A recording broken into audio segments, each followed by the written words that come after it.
All right. Is it recording? It doesn't. Okay. All right. Hello, everyone. Welcome to the weekly UK Sangha. We get together every week, 12 p.m. Pacific Standard Time, in case anyone was confused. And we just get together here and talk about the Dhamma. But usually it's just me talking the whole time because no one has any questions ever. But please come on, ask questions about the Dhamma, ask questions about practice, and ask questions about pretty much anything because everything is the Dhamma. The Dhamma can be applied in all situations of our lives, and it's essentially an all-in-one type of thing. It covers science, it covers philosophy, it covers therapy, it covers love, it covers your work life, it covers everything pretty much. So it's just like the secret answer to the universe and beyond. So here we go, reading some ancient knowledge that if you understand the meanings of these words, you'll come to know the complete and total end of dissatisfaction experientially. So this one is SN 41.6. Or actually, which one am I going to read first? I'll read this one first. So this one is at Samyutta Nikaya 35.85. Empty is the world. Then Venerable Ananda approached the Blessed One and said to him, Venerable Sir, it is said, empty is the world. Empty is the world. In what way, Venerable Sir, is it said, empty is the world? It is, Ananda, because it is empty of self and of what belongs to self, that it is said, empty is the world. And what is empty of self and of what belongs to self? The I, Ananda, is empty of self and what belongs to self. Forms are empty of self and what belongs to self. I consciousness is empty of self and what belongs to self. I contact is empty of self and of what belongs to self. Whatever feeling arises with mind contact as condition, whether pleasant or painful, or neither pleasant nor painful, that too is empty of self and what belongs to self. It is Ananda because it is empty of self and of what belongs to self that it is said, empty is the world.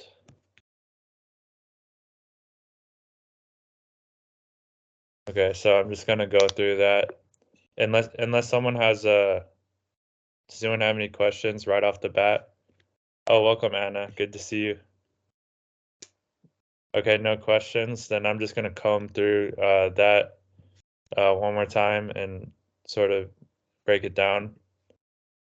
So first of all, there's the overarching statement, empty is the world.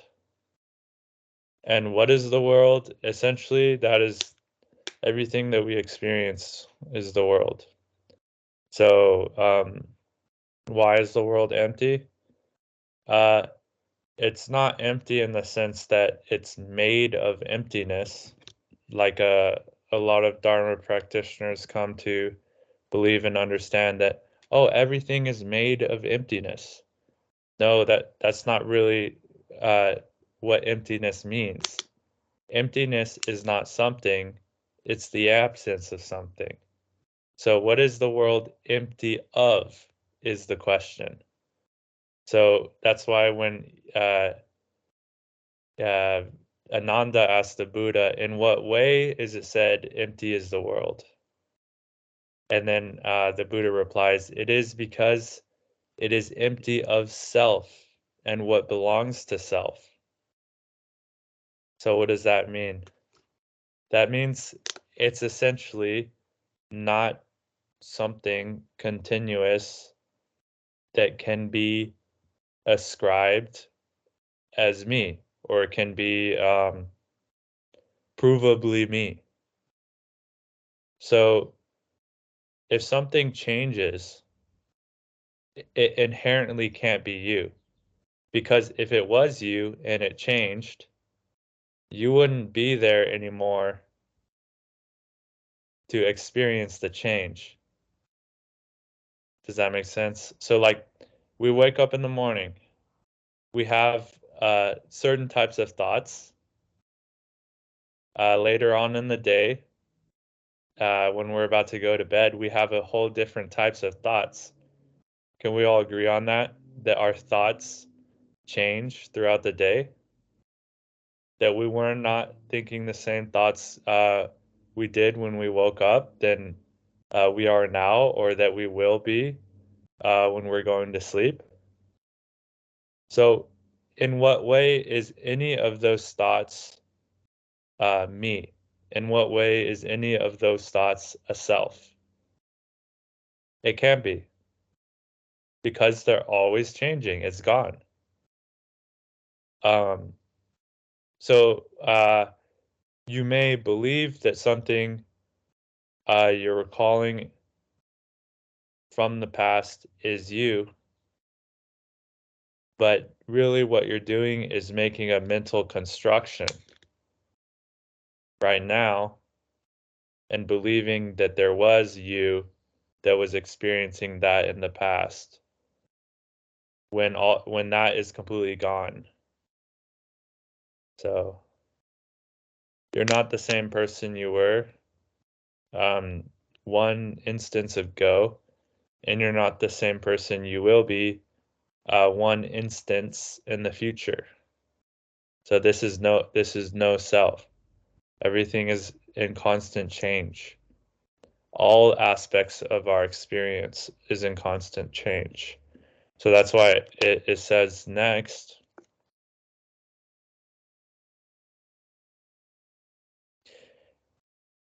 and what is empty of self and of what belongs to self? The I, Ananda, is empty of self and of what belongs to self. So the actual ability, the faculty that we use to see visual sights is not self. For instance, if I don't know if you guys ever seen Naruto. This is kind of weird reference, but there's scenes, they essentially like parts of the anime where they take their eyes out and they take them out and they give it to someone else and someone else uses that eye. But think about it in real life. If someone takes a scalpel and gouges your eye out, your eye is gone, but you still be there, right? You survive without your eyeballs. Like some people don't have eyes and they're still experiencing things. So that is why it says the I, Ananda, is empty of self and what belongs to self. Forms are empty of self and what belongs to self. So forms here means whatever the I comes into contact with. So we need these different conditions in order for I consciousness to arise. I consciousness doesn't arise independently. It's dependently originated upon the I faculty and the forms, the actual material forms. So the objects that the I comes into contact with, all of the objects that you perceive, that you see, that creates contact. And through that contact, I consciousness arises. And so this is essentially going through the process of each thing that happens in our moment-to-moment experience, and saying that is empty of self and of what belongs to self. And it's important to understand at the very beginning that it's not you, so that when it gets to the things that actually become a problem for you, that you really understand that it's not you. Because later on, whatever feeling arises with mind contact as condition. So not even the consciousness, the I consciousness, creates any feelings about anything, pleasant or painful, or neither pleasant nor not painful.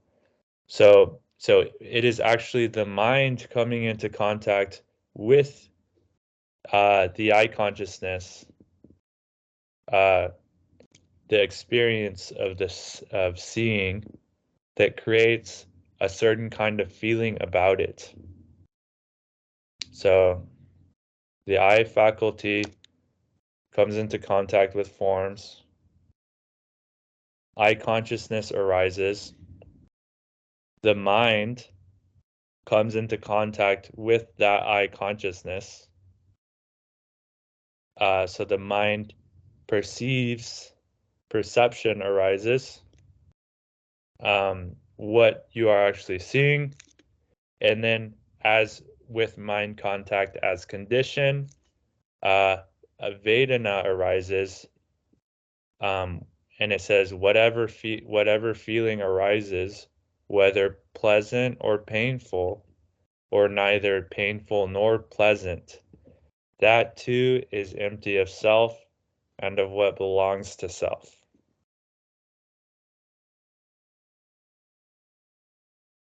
So if you understand the mechanisms, how this works, then you can liberate yourself from the dukkha that is attached to the feelings that you experience. So we don't really mind the eye contact. We really don't mind the eye consciousness. We don't even mind the mind contact. What we do mind is the painful feelings or the pleasant feelings that we want to keep around and they go away. So when we feel painful and pleasant feelings, we suffer, right? Because we don't understand that all of these things are in fact inherently impermanent by nature and empty of self and of what belongs to self. So it's constantly changing, right? There's no reason why the unfoldment of our experience is ever a problem, because it's there one moment, is gone the next.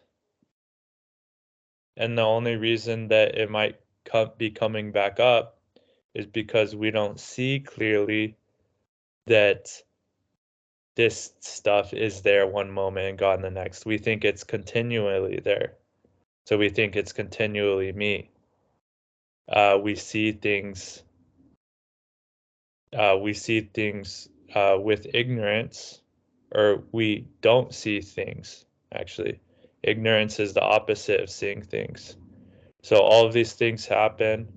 We experience feelings, thoughts, hindrances arise because we end up thinking ourselves into a big pile of dukkha, and all of these thoughts revolve around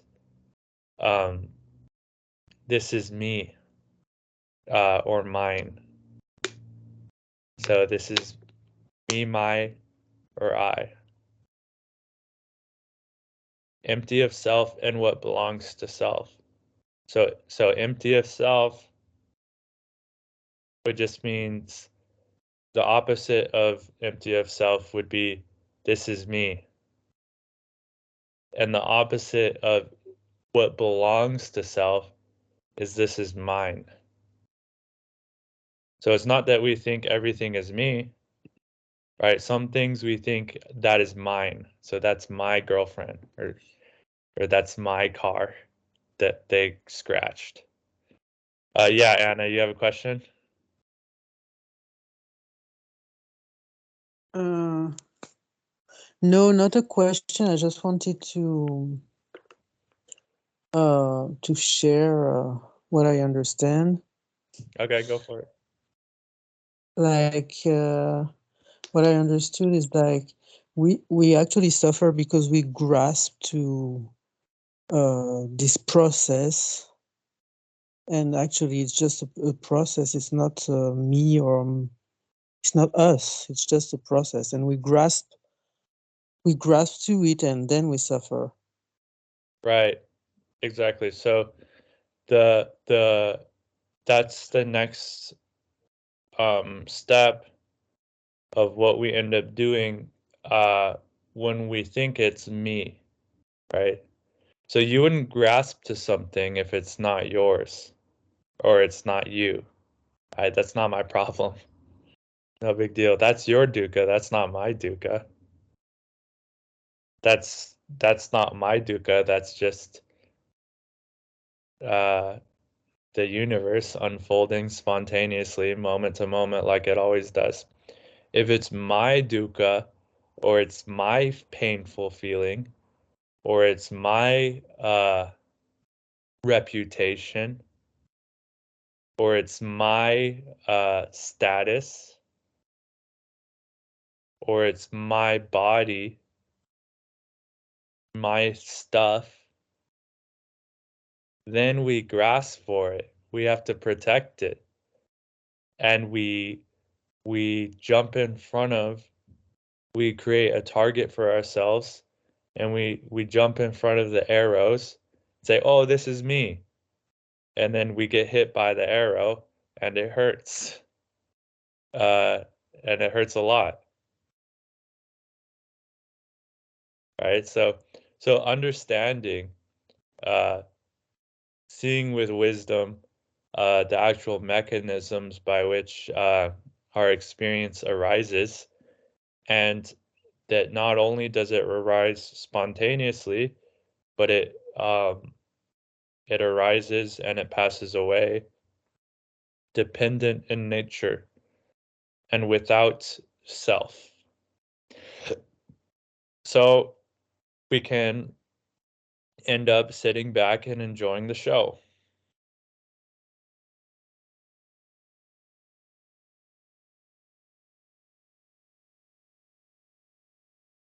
All right, before I read the next one, is there anything else that anyone wants to say?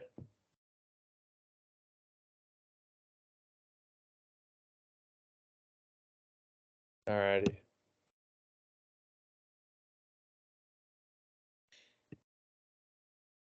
All right, this one is Samyutta Nikaya 41.6 with Kamabu second. And then also, just to provide some context, um, these insights and realizations, uh, they can be wholesome thoughts if you interpret them the right way and use it as a wholesome thought. So yeah, it's not me, not my problem, right?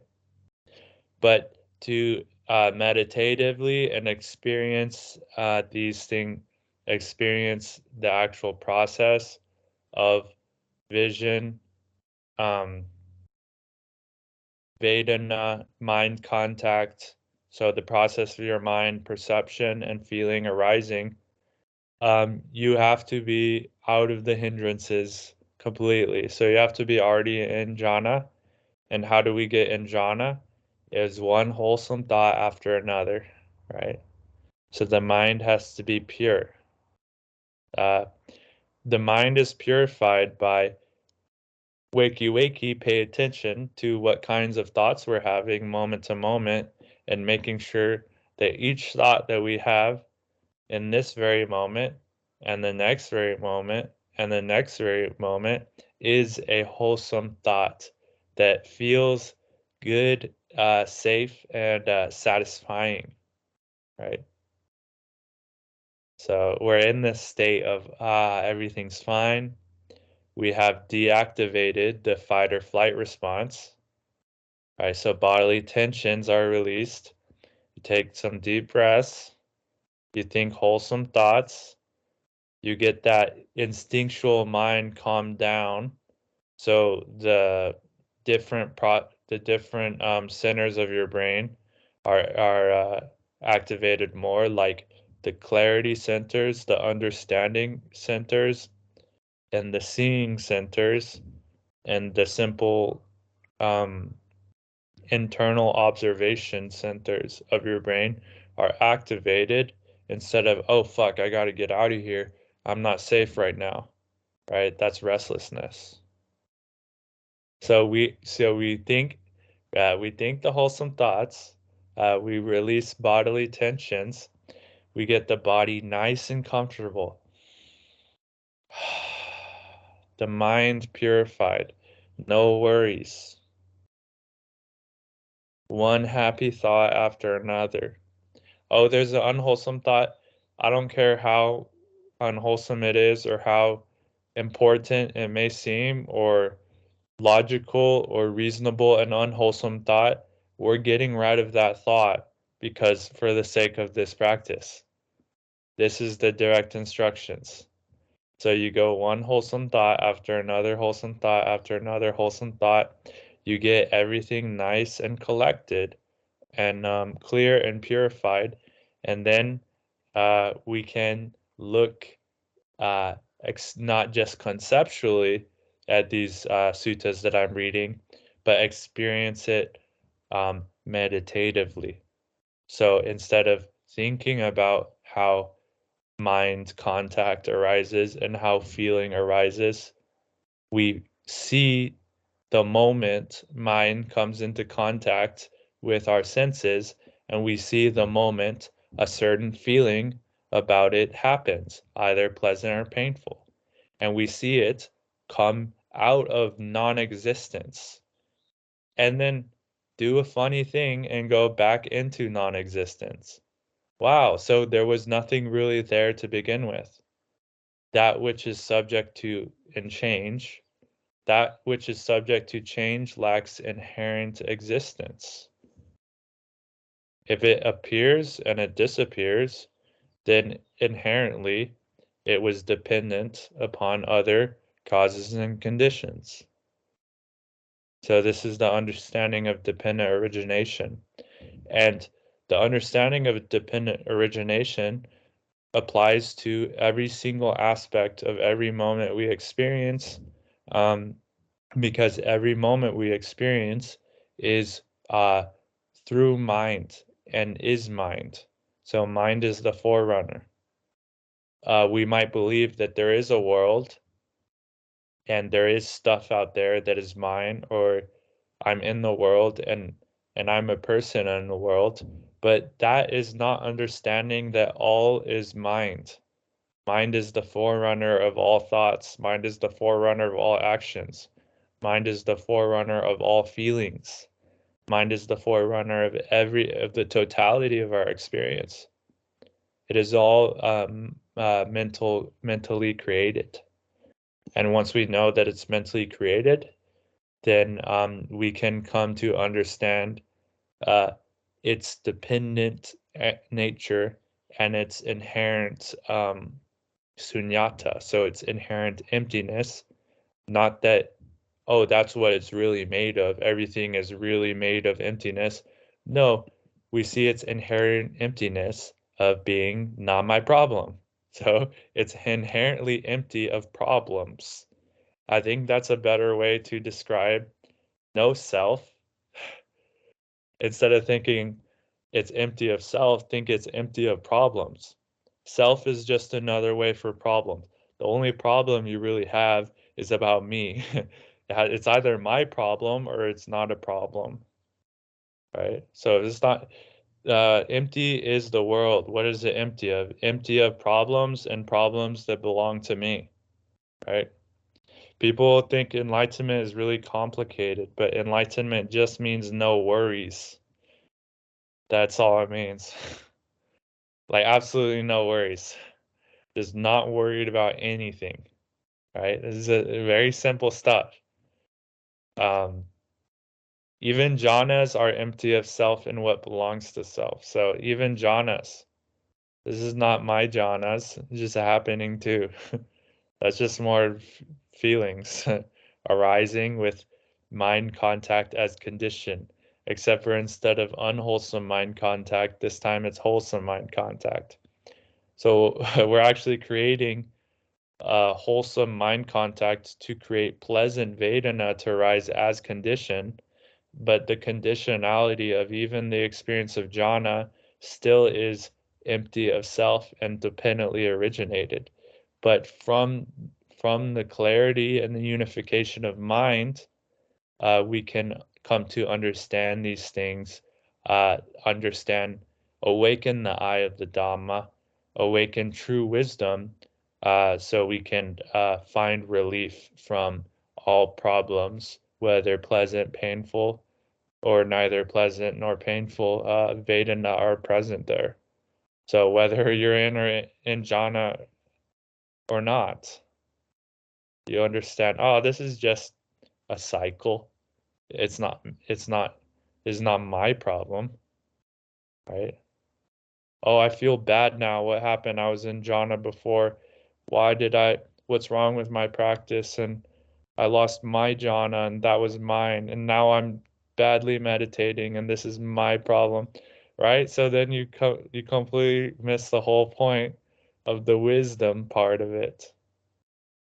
So the jhanas are not enough because jhanas come and go. You can get yourself into really good states, and it's important to develop that skill to get back into the states over and over again. But those states, impossible to sustain all the time. You're not going to always be in jhana. Sometimes the dukkha will come back. But can you be wise to it when it comes back? Can you see it coming back and understand what is actually going on here? Because you've been here before and you're actually starting to pay attention to what the process of your mind is doing, right? Okay, so I'm gonna read the other sutta, Samyutta Nikaya, 41.6. And if you have a question, don't feel the need to raise your hand. Just interrupt me because I'm switching to a different tab to read it, so I won't see the hand raise. So just speak out. All right. At one time, Venerable Kamabu was staying near Machikasanda in the wild mango grove. Then Chitta, the householder, went up to Venerable Kamabu, sat down at one side, and said to him, "Sir, how many processes are there?" Householder, there are 3 processes: physical, verbal, and mental processes. Saying, "Good sir," Chitta approved and agreed with what Kamabu said. Then he asked another question. "But sir, what is the physical process? What is the verbal process? What's the mental process?" Breathing is the physical process. Placing the mind and keeping it connected are verbal processes. Perception and feeling are mental processes. All right, so this is just describing the whole practice that we're doing here. Breathing is the physical process. So what's the breathing meditation?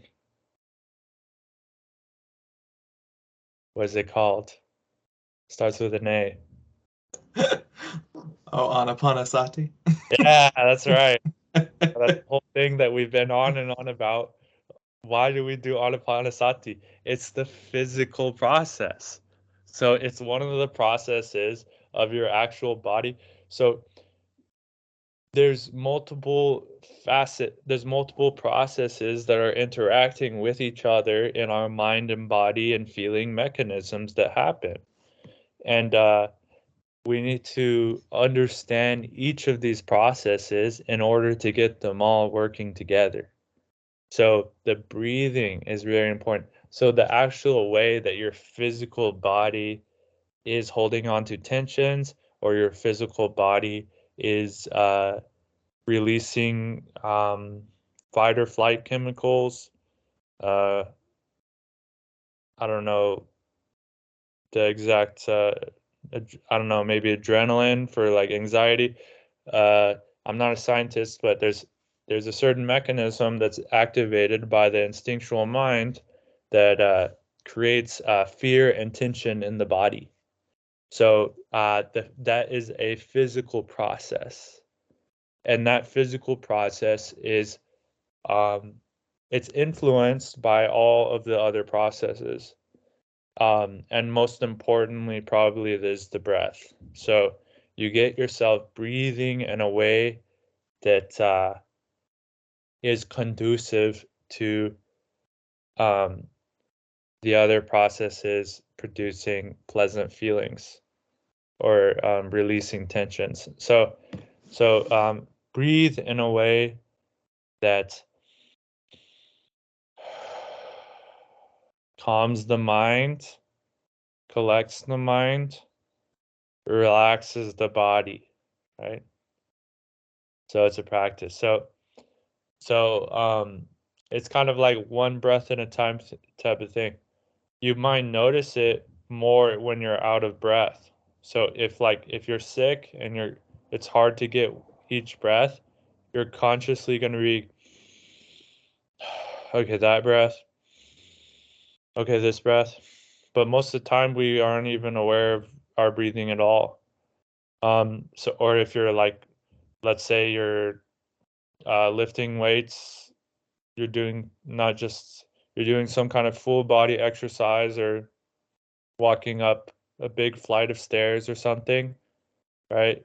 When you start to walk up the stairs, you start to notice your breath a little bit more.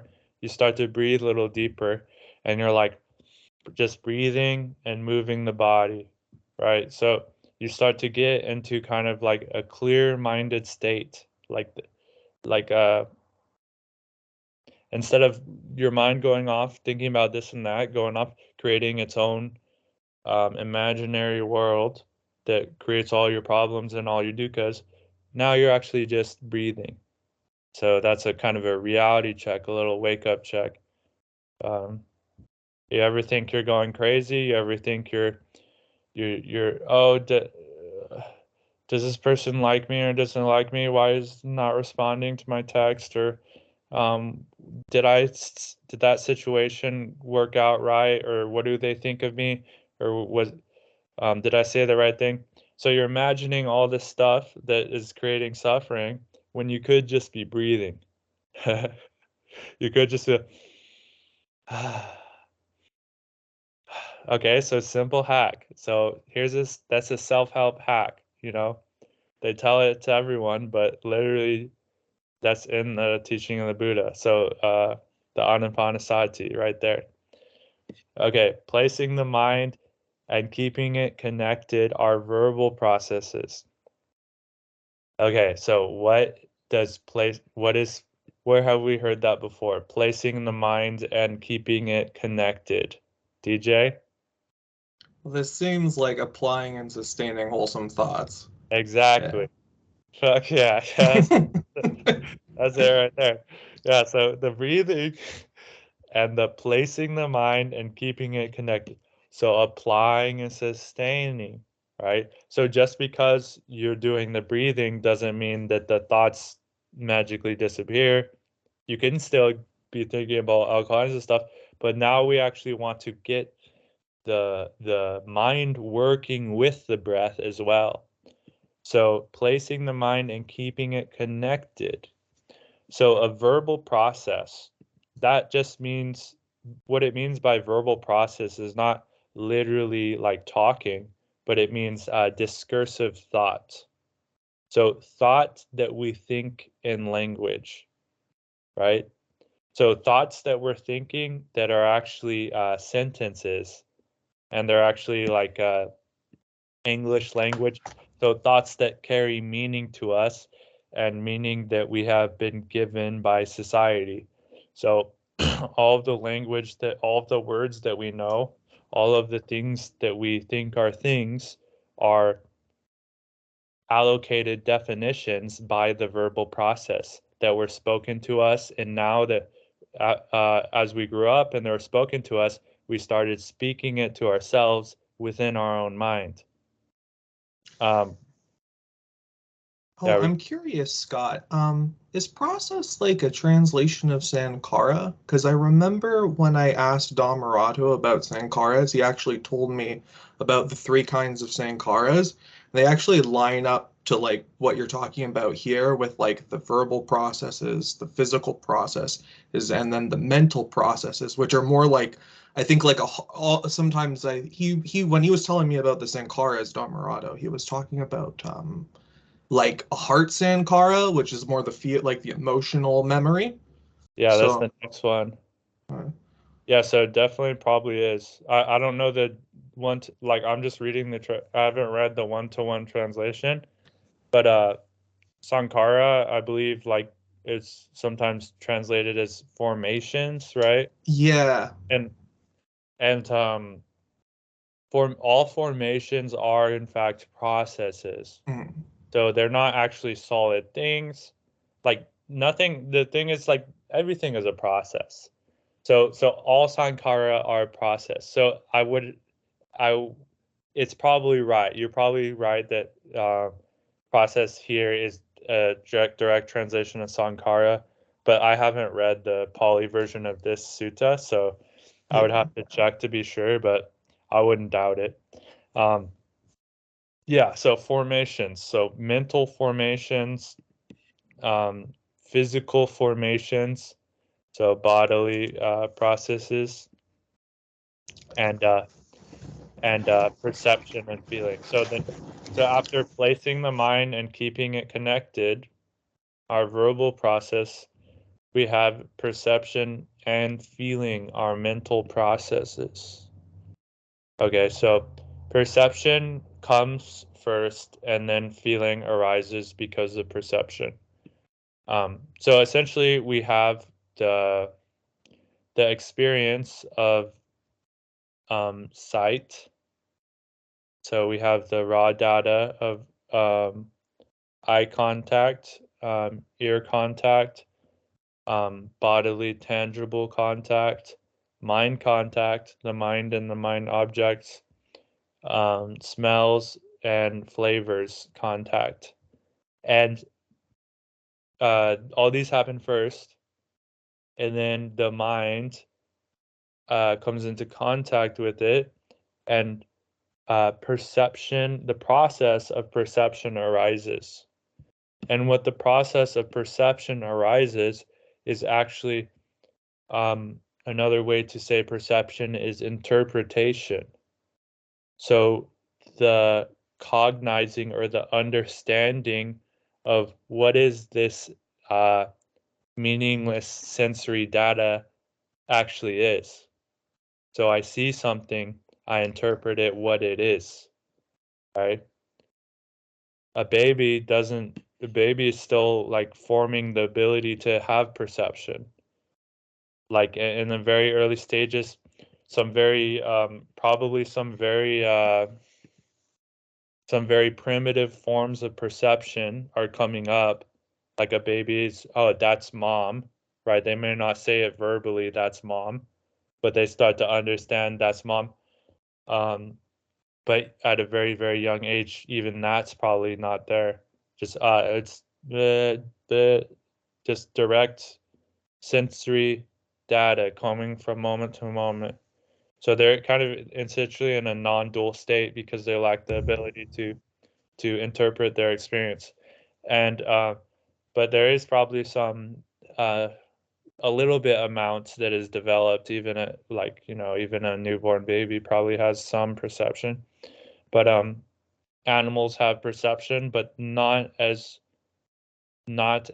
articulated and not as obviously intelligent and nuanced as humans. So without the ability to proliferate into the past and the future as much, and calculate and predicting processing. So processing data, predicting what it's going to be, predicting what it should be, predicting what you want it to be, and predicting what, and then craving it to be that certain way. So we create an imaginary world that isn't there by processing the world that is there. And when the imaginary world doesn't line up with the reality world, we suffer because aversion arises. So we don't like it. So we want it to be different, or we want something that isn't there that we imagined. And the something that isn't there that we imagined doesn't actually get. So by definition, we will be in a state of lack and a state of deprivation, because we will never get that imaginary thing that doesn't exist, right? So the moment happening as it is all you're ever going to get. But it's good enough. It's actually God. It's actually the Dhammakaya if you understand. If you practice the Dhamma and your discipline in the Dhamma, and you understand how all these things interact. So perception arises, and then I feel a certain way about it, right? Pleasant, painful, neither pleasant nor unpainful. And those are mental processes. So that's important to understand. Perception and feeling are mental processes. So that means it's all in here. So how you feel about something is not what actually happens. It's created mentally. So this is the most liberating truth of the Dhamma, is that our suffering is created by our own minds, right? So first noble truth, this is dukkha. So dukkha has arisen because all of this stuff happened and we didn't understand it. We weren't paying attention. Okay, so now we caught the dukkha. We had sati to wake up to realize this is dukkha. And then now we can pay attention. Oh, it's all in my head. I'm thinking myself into this dukkha, right? This is a mental process. It's happening very quickly, okay? This stuff is happening faster than the speed of light every moment. So as I practice, waking up, practice that sati, practice, remember, look, wake up, remember. You get faster the more you practice being faster. Yeah, so it's mental process. Saying, good sir, he asked another question. But sir, why is breathing a physical process? Why are placing the mind and keeping it connected verbal processes? Why are perception and feeling mental processes? Breathing is physical. It's tied up with the body. That's why breathing is a physical process. First you place the mind and keep it connected. Then you break into speech. That's why placing the mind and keeping it connected are verbal processes. Perception and feeling are mental. They're tied up with the mind. That's why perception and feeling are mental processes. Right, so mind is the forerunner of all actions. Mind is the forerunner of all speech. So let alone not just the thoughts that we think inside our head that creates Vedana and then creates dukkha, but those thoughts that in order to say something to somebody else out loud, first we think it in our head mentally and then we say it, right? It's happening very fast if you're talking like I am right now.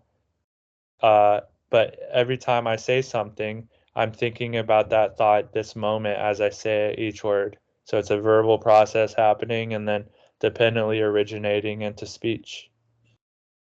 And And then the same with our actions. So we think about doing something first before we do it, right? Some things are physical. So like if I hit your knee with that thing, the knee jerks up. So that would be a physical process. Sometimes the body reacts like that. But in terms of all the actions we do, the decision making that we do is based on a verbal process first. So discursive thought. That's why it's important to make sure those verbal processes are wholesome, because then we're gonna do the right thing, right? We're gonna treat each other with compassion and kindness. And we treat each other with compassion and kindness. We treat ourselves with compassion and kindness. So as above, so below, as within, so without. We have compassion and kind thoughts about ourselves, about life, about this moment in our heads, then it's just going to spill out into everybody around us and end up helping and being of benefit to everybody you come into contact with. So you actually become a beacon of light in an otherwise miserable samsara world. So this is a very noble practice. And that's why it feels very rewarding to actually do it. You feel good about yourself. You're not ashamed. You walk with your head up high like a lion. Like anywhere you go, you own the place. All right. This is it is to help you. It help other people. It might piss other people off, but it will end up helping them more than they realize it, and help you too.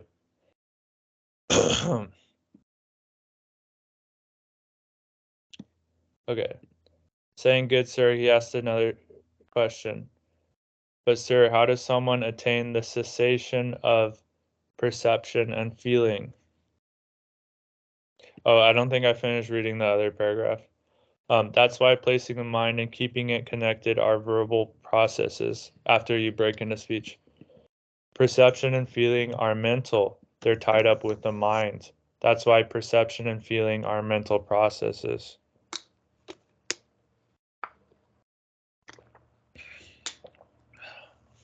But saying, good sir, he asked another question. But sir, how does someone attain the cessation of perception and feeling? A mendicant who is entering such an attainment does not think, I will enter the cessation of perception and feeling, or I am entering the cessation of perception and feeling, or I have entered the cessation of perception and feeling. Rather, their mind has been previously developed so as to lead to such a state. Right? This is why you only ever hear Dhammarato over and over again talk about getting into first jhana and talking about the wholesome thoughts and talking about the feelings, because that is all you do. So yeah. So you don't think, so how does the cessation of perception and feeling, so I get this question sometimes, how do I get nibbana? Why hasn't nibbana happened for me yet? Well, when it does happen, you don't think I will enter it, or you don't think I am entering it, or I have entered it. It just happens. Rather, their mind has been previously developed so to lead to such a state. So through the power and discipline of your own Dhamma, of paying attention to those thoughts that you're having, paying attention to the feeling that arises because of them, and actually apply, sustain wholesome thoughts, and getting yourself feeling good, that is laying the groundwork. So that is fertilizing the soil, planting the seed, and there's nothing you can do to make that plant grow out of the ground, blossom, and bear fruit. besides water it and make the right conditions for it to happen. So that's why it's called a fruition. Is another way people like to call it, like, that's why Daniel Ingram says fruition a lot. That really just means cessation of perception and feeling.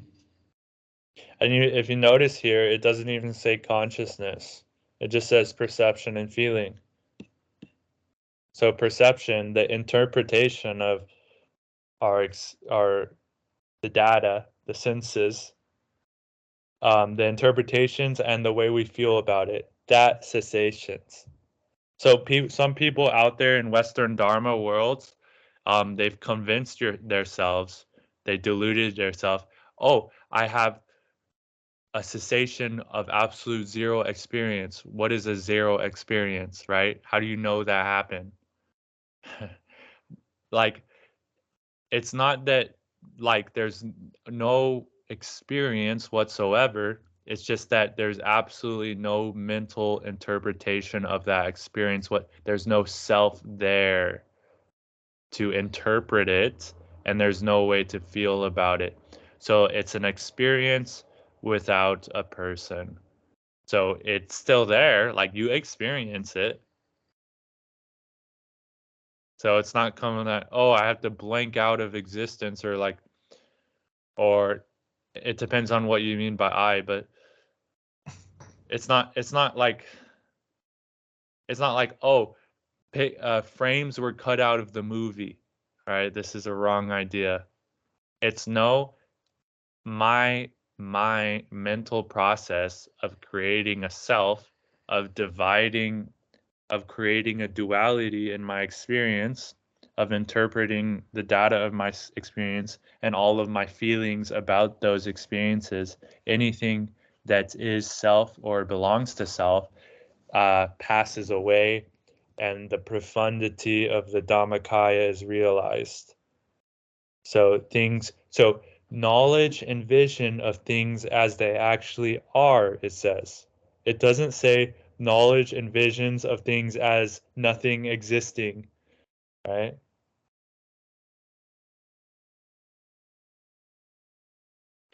Another thing is abide in voidness is another way to talk about it. I abided in voidness.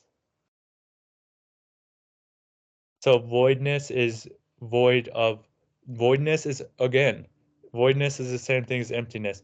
Voidness is not something, right? I don't abide in a place called voidness or everything disappears. Voidness is void of what? Void of self and of what belongs to self, right? Voidness is not a thing. The word voidness is a negative word, so it has to be void of something. Nothing there has to be a thing for it to be not that thing, right? Nothing is not something. It makes sense, right? This is a really misunderstood concept in especially Western Dharma. Is there any questions about that, by the way? Because that's kind of like a tricky thing to kind of try to think about.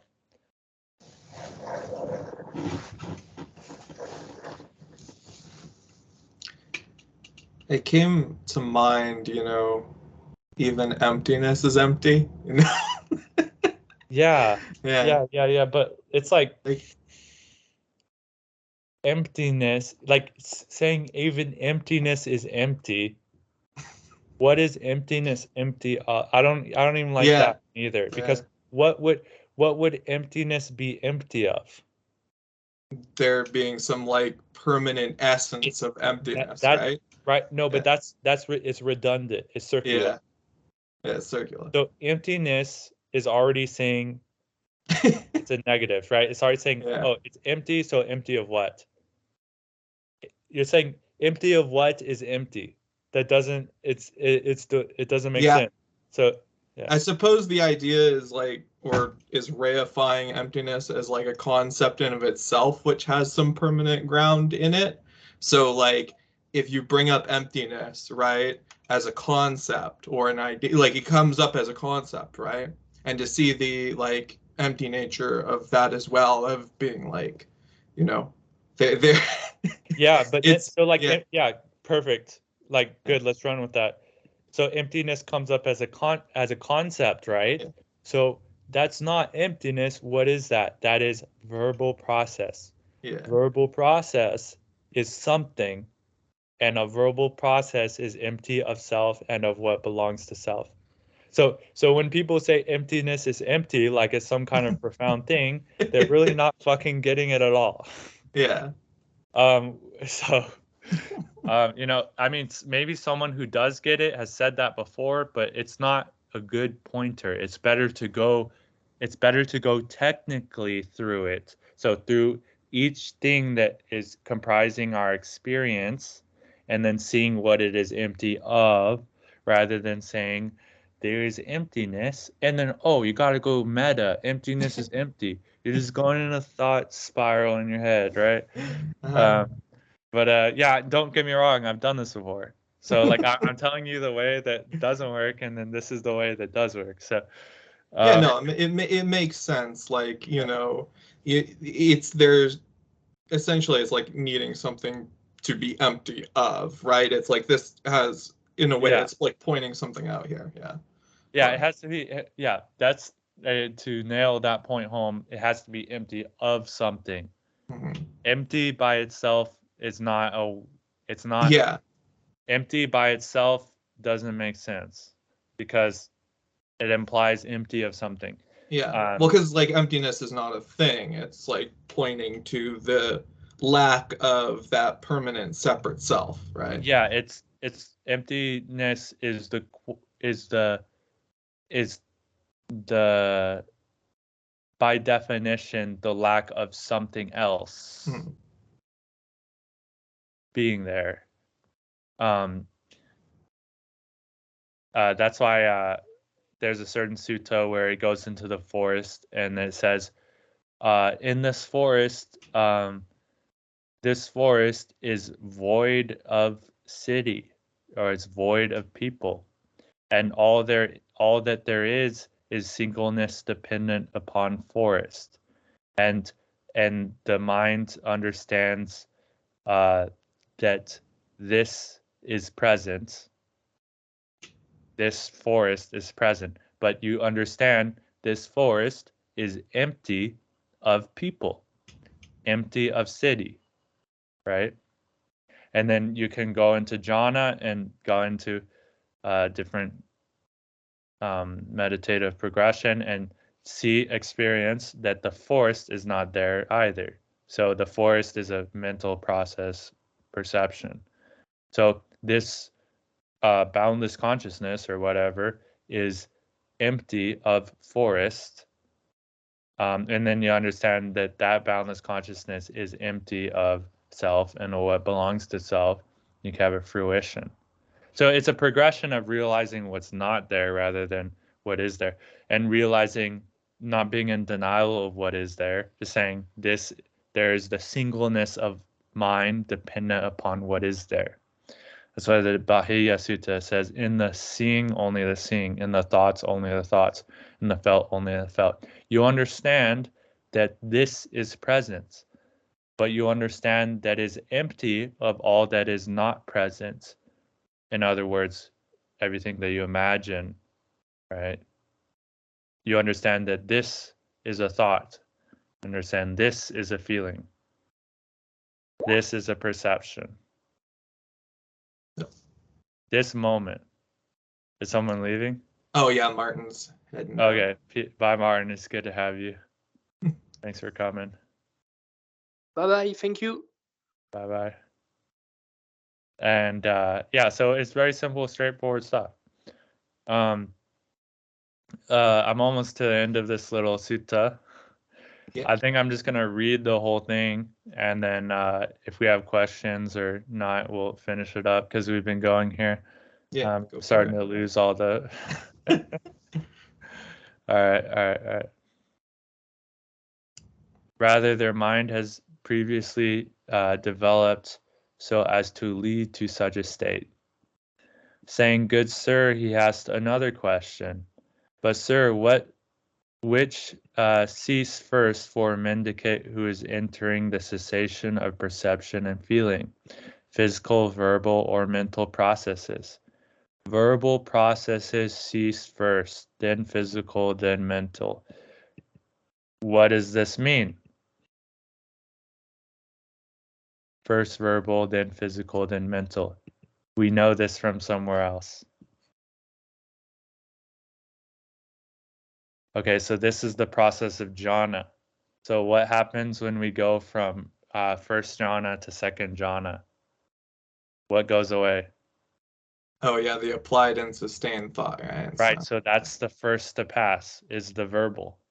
So the mind is unified, the mind is collected, the mind is purified, and then we can feel the feelings instead of thinking anymore. So this is the progression. This is the progression of cessations. So there's the cessation of the verbal process, cessation of the physical. So physical, what does that mean? Bodily sensations bodily tensions are tranquilized. So tranquilizing the bodily tensions. So releasing the bodily tensions. Formation. So body relaxes. Those tensions in your body relax. That tension that keeps things contracted relaxes. So the verbal relaxes, verbal process, the bodily tension relaxes. And then when the body and the mind is relaxed, that's what verbal and physical means, then the mental, and the mental includes that perception and that feeling. And there's nothing else to it. So once the perception and the feeling go away, you have attained nibbana. What was needed to be done has been done.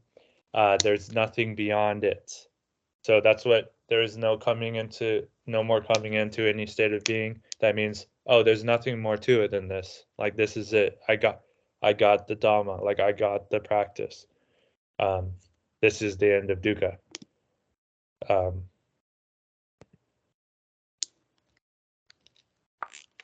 Saying good sir, he asked another question.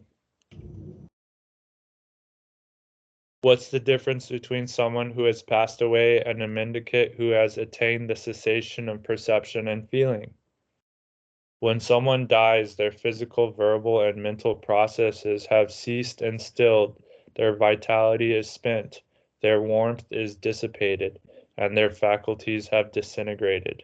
When a mendicant has attained the cessation of perception and feeling, their physical, verbal, and mental processes have ceased and stilled, but their vitality is not spent, their warmth is not dissipated, and their faculties are very clear. That's the difference between someone who has passed away and a mendicant who has attained the cessation of perception and feeling. Saying, good sir, he asked another question. But sir, how does someone emerge from the cessation of perception and feeling? A mendicant who is emerging from such an attainment does not think, I will emerge from the cessation of perception and feeling, or I am emerging from the cessation of perception and feeling, or I have emerged from the cessation of perception and feeling. Rather, their mind has been previously developed so as to lead to such a state. Saying, good sir, he asked another question. But sir, which arise first for a mendicant who is emerging from the cessation of perception and feeling, physical, verbal, or mental processes? Right, so who can guess what order?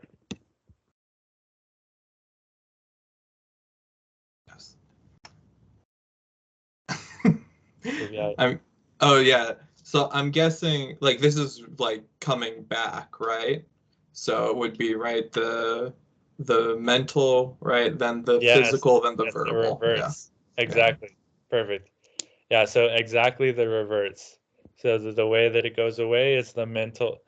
So when the mind comes back online, the prerequisites for the physical to arise is the mental. So mind is the forerunner. Again, the mental process arises, then the physical, and then the verbal. So the mind comes back on, but not all at once. Just like it dependently went away, it dependently arises back again. So you experience perceiving things again. There's no physicality there. Your body, you experience your body again, and then you think about it. You might think, wow. Well, you think, wow, that was it. Or you think, wow, this has been done. Or you think something like that. Like you see, like that was it. That was what I was like, that was what I was looking for. That is why I've been that's why I practice. Like this is the fruit. Saying, good sir, he asked another question. But sir, when a mendicant has emerged from the attainment of the cessation of perception and feeling, how many kinds of contact do they experience? They experience 3 kinds of contact: emptiness, singleness, and undirected contacts. Saying, good sir, he asked another question. But sir, when a mendicant has emerged from the attainment of cessation of perception and feeling, what does their mind slant, slope, and incline to? Their mind slants, slopes, and inclines to seclusion. Saying, good sir, Chitta approved and agreed with what Kamabu said. Then he asked another question. But sir, how many things are helpful for attaining the cessation of perception and feeling? Well, householder, you finally asked what you should have asked first. Nevertheless, I will answer you. 2 things are helpful for attaining the cessation of perception and feeling: serenity and discernment. And there you have it. That was the question you should have asked to begin with. That's what you need. That is why Dhammarato only teaches serenity and discernment, looking at what's going on, and getting yourself in calm, happy state, serenity. Those are I'm going to read that last part again. 2 things are helpful for attaining the cessation of perception and feeling: serenity and discernment. That's probably a translation of shamatha and vipassana, or jhana and vipassana, right? Yeah, that's what I was thinking, yeah. Wisdom and samadhi.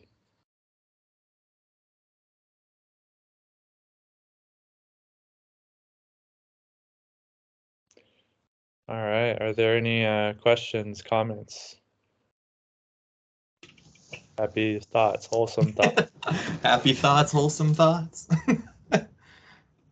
Yeah, it's interesting because like it really is like there's very few things to do, right? And then it's just kind of letting the process happen from there. Like it's, yeah.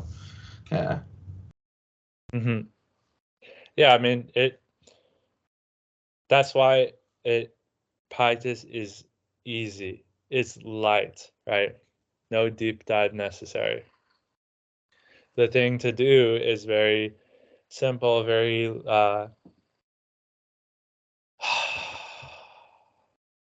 stop worrying about things, right?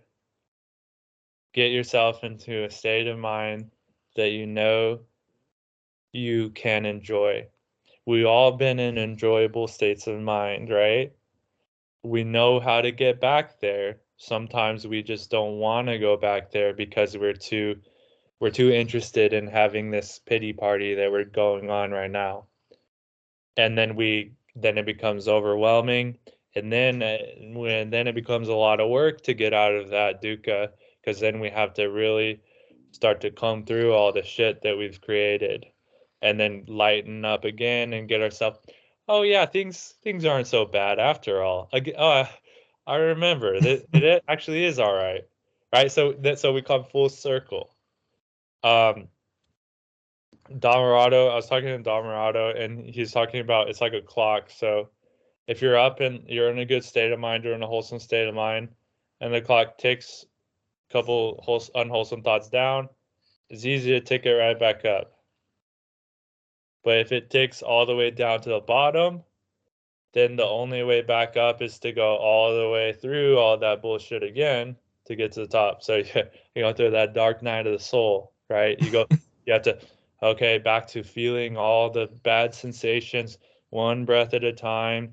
This sucks. A&P or whatever you think of. Back to the wholesome. But we've trained the sati to catch that first unwholesome thought and then bring it right back to that wholesome state of mind, to that carefree state of mind. So you catch that proverbial snake in the garden. You're playing in the garden of jhana or whatever, of happy wholesome state, and there's a little snake going through the bushes, like Mara or the devil, that's gonna try to trick you out of it, out of that paradise. Right? Start making judgments about things, start overthinking things, start mentally proliferating problems, mentally creating dukkha. But we can catch these things quicker and quicker if we pay attention. Right? If it gets so bad, then wow, we gotta turn all the way through it, go through that whole long ordeal, and then we'll eventually, everything is in a cycle. We'll eventually make it back to happiness. But we can practice to stay consistently back in that wholesome state, because the longer we're in the wholesome state, the more discernment we're going to be able to see, and then we can start to realize the cessation of perception and feeling and stuff like that. All right, so if there's no more questions, Anna, do you have any closing words? Are you there? You there with us, Anna? Maybe she fell asleep. Okay. Okay, we got a heart. I'll take it. All right, everyone. Thank you for coming. I will see you guys later. Bye-bye. All right. See you. Thanks.